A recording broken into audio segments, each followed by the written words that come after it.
Hello everyone, myself Satish Kalra welcomes all of you in my channel Ultimate Science by Satish Kalra and dear students, आज हम करने जा रहे हैं 9th class के विज्ञान विषय का पाठ 5 कोशिका जीवन की मौलिक इकाई। So let's start our chapter. कोशिका जीवन की मूलभूत इकाई। अब क्या है कोशिका? कोशिका जिसे हम सेल भी बोलते हैं, ठीक है। और मूलभूत का मतलब क्या होता है? बेसिक। और इकाई क्या होता है? यूनिट।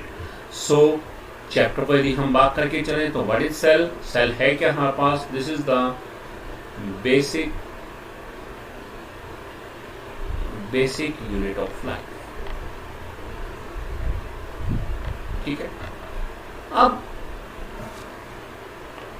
हमारे चारों तरफ जो हम जीव देख रहे हैं, ठीक है, जीव जंतु, जीव वर्ड से ही पता चला है कि उनमें जीवन होता है। और हमारे चारों तरफ जितनी भी वस्तुएं हैं वो दो प्रकार की होते हैं, एक होता है सजीव, दूसरा क्या है? निर्जीव। तो सजीव क्या होंगे? जिनमें जीवन होता है, और निर्जीव क्या है? जिनमें जीवन नहीं होता। जैसे पेड़ पौधे हैं, जीव जंतु हैं, ये सभी क्या है? हमारे पास सजीव है। और निर्जीव क्या हो गया हमारे पास? जैसे लकड़ी हो गया हमारे पास, ठीक है, मेज है, या हमारे पास और चीजें लेके चले, पत्थर है, ये सभी क्या है? हमारे पास निर्जीव है, ठीक है।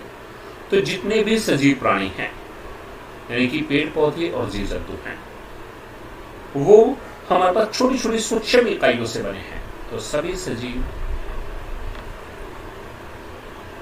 जैसे पेड़ पौधे हैं, जीव जंतु आदि छोटी छोटी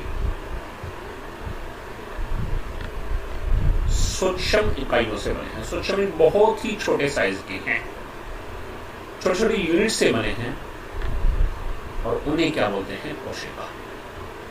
उन छोटी इकाइयों को क्या बोलते हैं? कोशिका, ठीक है। इन छोटी इकाइयों को क्या बोलते हैं? कोशिका। इसका मतलब जितने भी सजीव पदार्थ हैं, चाहे वो पेड़ पौधे हैं चाहे जीव जंतु हैं, वो छोटी छोटी इकाइयों से मिलकर बने हैं, और उन छोटी छोटी सूक्ष्म इकाइयों को क्या बोलते हैं? कोशिका। तो ध्यान दीजिएगा, जो कोशिका है, कोशिका क्या होगी फिर हमारे पास? सभी जीवों की संरचनात्मक व क्रियात्मक इकाई। तो जितने भी सजीव प्राणी हैं उन सबकी संरचनात्मक इकाई बोले, और दूसरा क्या है? क्रियात्मक इकाई। इसको हम क्या बोलते हैं? कोशिका। कोशिका बोलते हैं या सेल। तो कई बार पूछा जाता है व्हाट इज सेल? सेल क्या है? कोशिका किसे कहते हैं? तो ध्यान रखिएगा, आप क्या कहेंगे? सभी सजीवों की संरचनात्मक या क्रियात्मक इकाई को हम कोशिका कहते हैं। अब कोशिका के बारे में सबसे पहले किसने पाया कि कोशिका किस प्रकार की है, क्या कुछ है? तो ध्यान दीजिएगा, मैं ये डायग्राम दिखाया, लेकिन डायग्राम से पहले मैं थोड़ा सा बताना चाहूंगा कि सबसे पहले कोशिका का अध्ययन किसने किया? सन 1665 में रॉबर्ट हुक ने। सन 1665 में रॉबर्ट हुक नाम के वैज्ञानिक ने कोशिका का सबसे पहले अध्ययन किया, और उन्होंने उसमें क्या देखा? रॉबर्ट हुक ने कोर को सूक्ष्मदर्शी के नीचे देखा, ठीक है। और जब उसने कोर को सूक्ष्मदर्शी के नीचे देखा तो उसने क्या पाया कि उसमें, और उन्होंने पाया कि उसमें बहुत छोटे छोटे प्रकोष्ठ होते हैं। छोटे छोटे प्रकोष्ठ में जस्ट चैम्बर की तरह, जैसे एक बिल्डिंग है, बिल्डिंग में क्या है? हमारे पास छोटे छोटे कमरे बने हों, तो उस तरह से उन्होंने क्या पाया? कोर को स्टडी किया सूक्ष्मदर्शी के नीचे सन 1665 में, और उन्होंने क्या पाया कि उसमें बहुत छोटे छोटे प्रकोष्ठ होते हैं। प्रकोष्ठ के हैं चैम्बर, और उसने, रॉबर्ट हुक ने, इन प्रकोष्ठों का नाम कोशिका रखा।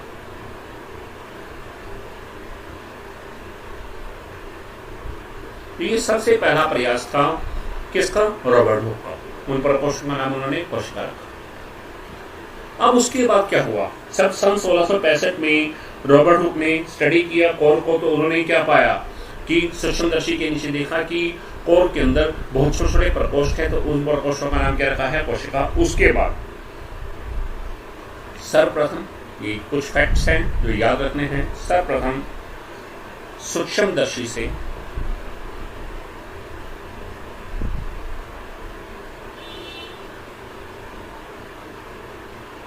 जीवित कोशिका को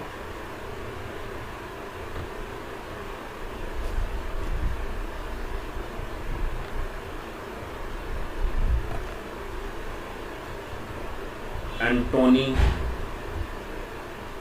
ल्यूवेनहॉक नाम के वैज्ञानिक ने देखा। सबसे पहली बार सूक्ष्मदर्शी से जीवित कोशिका को किसने देखा? आपके पास क्वेश्चन भी आता है। एंटोनी ल्यूवेनहॉक नाम के वैज्ञानिक ने देखा। और उसके बाद हमारे पास आया कोशिका का सिद्धांत। ध्यान दीजिएगा, कई बार क्वेश्चन पूछा जाता है कोशिका सिद्धांत किसने दिया? तो ध्यान दीजिएगा, कोशिका सिद्धांत दो वैज्ञानिक हैं, उन्होंने कोशिका सिद्धांत दिया। और वो कौन से हैं हमारे पास? स्लीडन व स्वान। कोशिका सिद्धांत स्लीडन व स्वान इन दो वैज्ञानिकों ने दिया, दोनों जीव वैज्ञानिकों ने दिया। और उन्होंने कोशिका सिद्धांत में क्या कहा? एक स्पेशल पॉइंट है जो कोशिका सिद्धांत में कहा गया स्लीडन में स्वान के द्वारा। वो क्या पॉइंट है कोशिका सिद्धांत में? कि सभी कोशिकाएं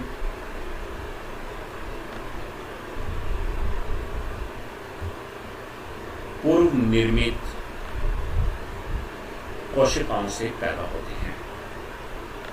तो इस पॉइंट को ध्यान रखिएगा कि कोशिका सिद्धांत में स्लीडन में स्वान ने कहा कि जितनी भी कोशिकाएं हम अपने चारों ओर देख रहे हैं ये पूर्व निर्मित कोशिकाओं से पैदा होती हैं। इसका मतलब पहले जो कोशिकाएं बन जाती हैं उनका विभाजन होता है, विभाजन से वो टूटती रहती हैं, टूटने के बाद नई कोशिकाएं बनती रहती हैं। इस तरह से उनकी संख्या में वृद्धि होती जाती है और इस प्रकार जितनी भी नई कोशिकाएं हैं वो पुरानी यानी कि पूर्व निर्मित कोशिकाओं से पैदा होती हैं।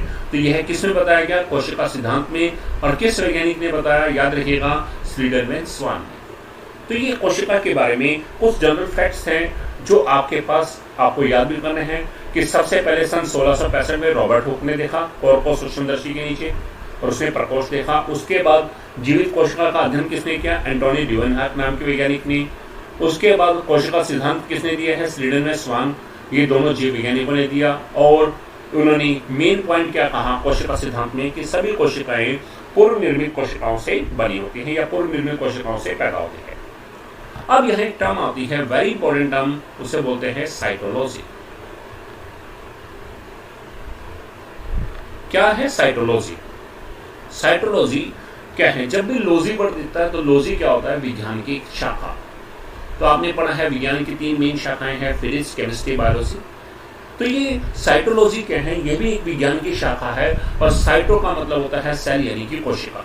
ठीक है, तो साइटोलॉजी है क्या हमारे पास?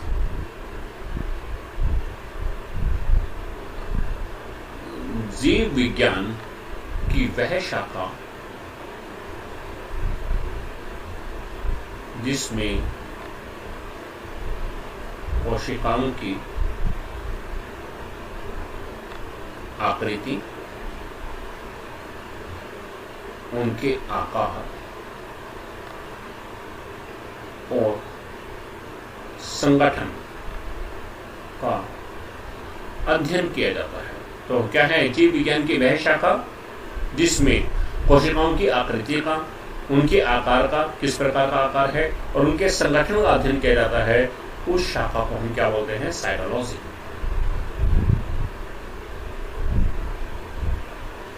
तो क्वेश्चन आता है साइटोलॉजी कहाँ है, किसे कहते हैं? तो विज्ञान की वह शाखा या जीव विज्ञान की वह शाखा जिसमें कोशिकाओं की आकृति, उनके आकार और संगठन का अध्ययन किया जाता है, उसे क्या बोलते हैं? साइटोलॉजी।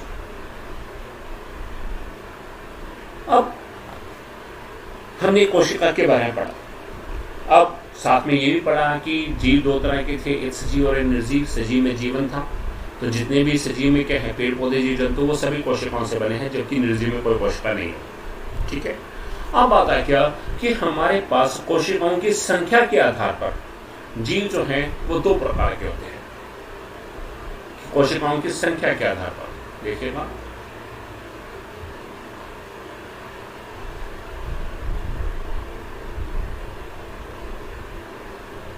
यहां तक सभी को क्लियर है तो एक बार चैट में आप लिख के बताएंगे।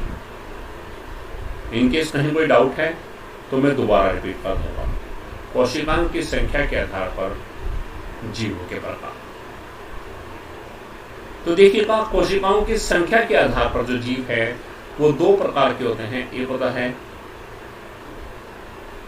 एक कोशिक जीव, दूसरा है बहुकोशिक जीव। नाम से ही पता चल रहा है, एक कोशिक जीव मीन वे जीव जिनका शरीर केवल एक ही कोशिका से बना है। बहुकोशिक जीव मीन जिनका शरीर बहुत सारी कोशिकाओं से बना है। सो एक कोशिक जीव को हम बोलते हैं यूनिसेलुलर ऑर्गेनिज्म, और बहुकोशिक जीव को क्या बोलते हैं? Multi cellular organism. अब क्या है एक कोशिक जीव और क्या है बहुकोशिक जीव? देखिएगा, सबसे पहले एक कोशिक जीव। नाम से ही पता चल रहा है इनका शरीर केवल एक ही कोशिका से बना हुआ है।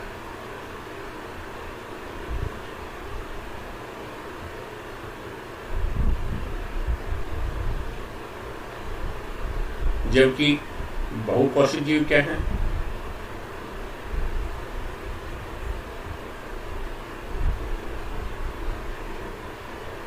इनका शरीर बहुत सी कोशिकाओं से बना होता है।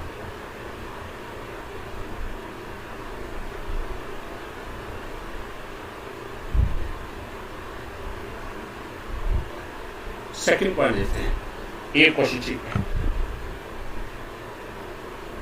अब आप जानते हैं एक कोशिक जीव में क्या है? सिर्फ एक ही कोशिका है, उसी से पूरे शरीर का निर्माण हुआ है। इसका मतलब जितने भी कार्य करने हैं वो क्या है? सिर्फ उसी कोशिका ने करने हैं। इसका मतलब एक कोशिक जीवों में कार्य विभाजन नहीं होता, इसका मतलब काम नहीं बटा होता, क्योंकि एक ही कोशिका है, उसी को सारे काम कर रहे हैं। जबकि बहुकोशिक जीव में क्या है? बहुत सी कोशिकाएं हैं, तो वहां कार्य विभाजन होता है कि कोशिकाओं के काम बटे होते हैं। नेक्स्ट देखेंगे एक कोशिक जीव के अंदर और पॉइंट। एक कोशिक जीव जो है वह क्या है? उनकी आयु कम होती है।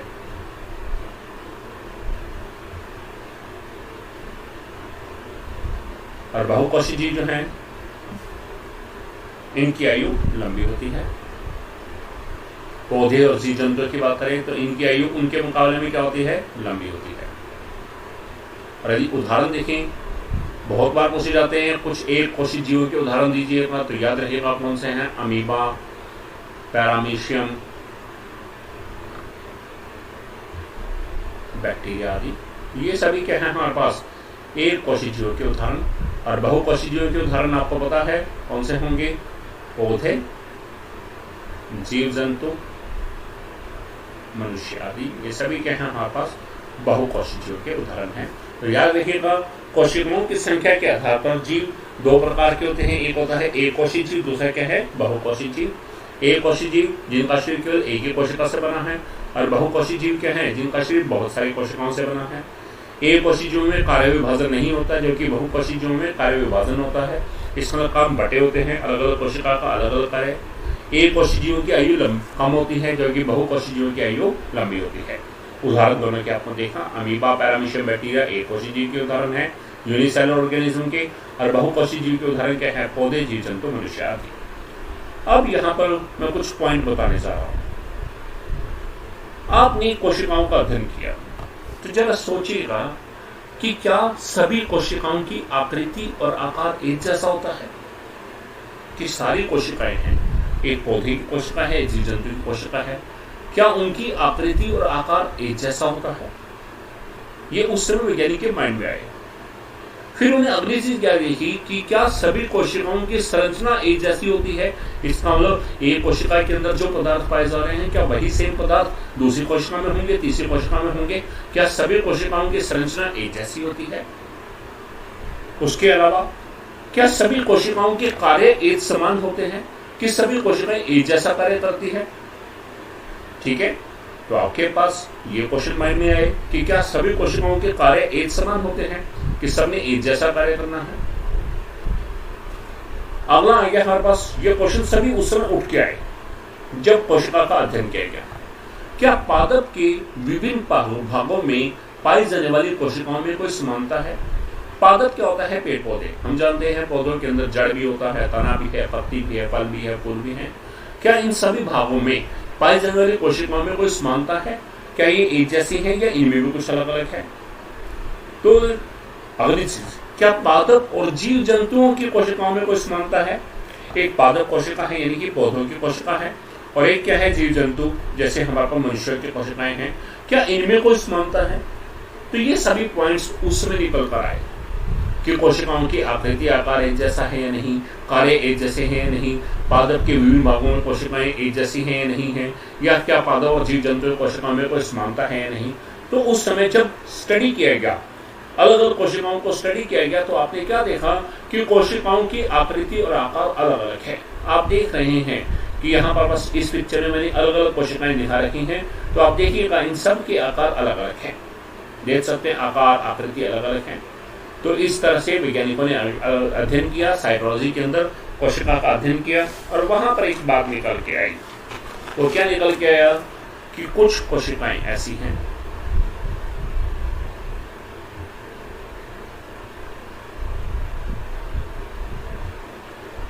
अपना आकार बदलती रहती है, उनका आकार स्थायी नहीं रहता।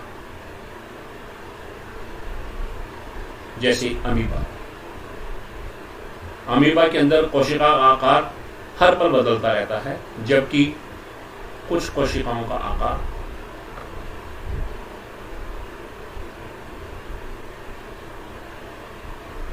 स्थिर रहता है।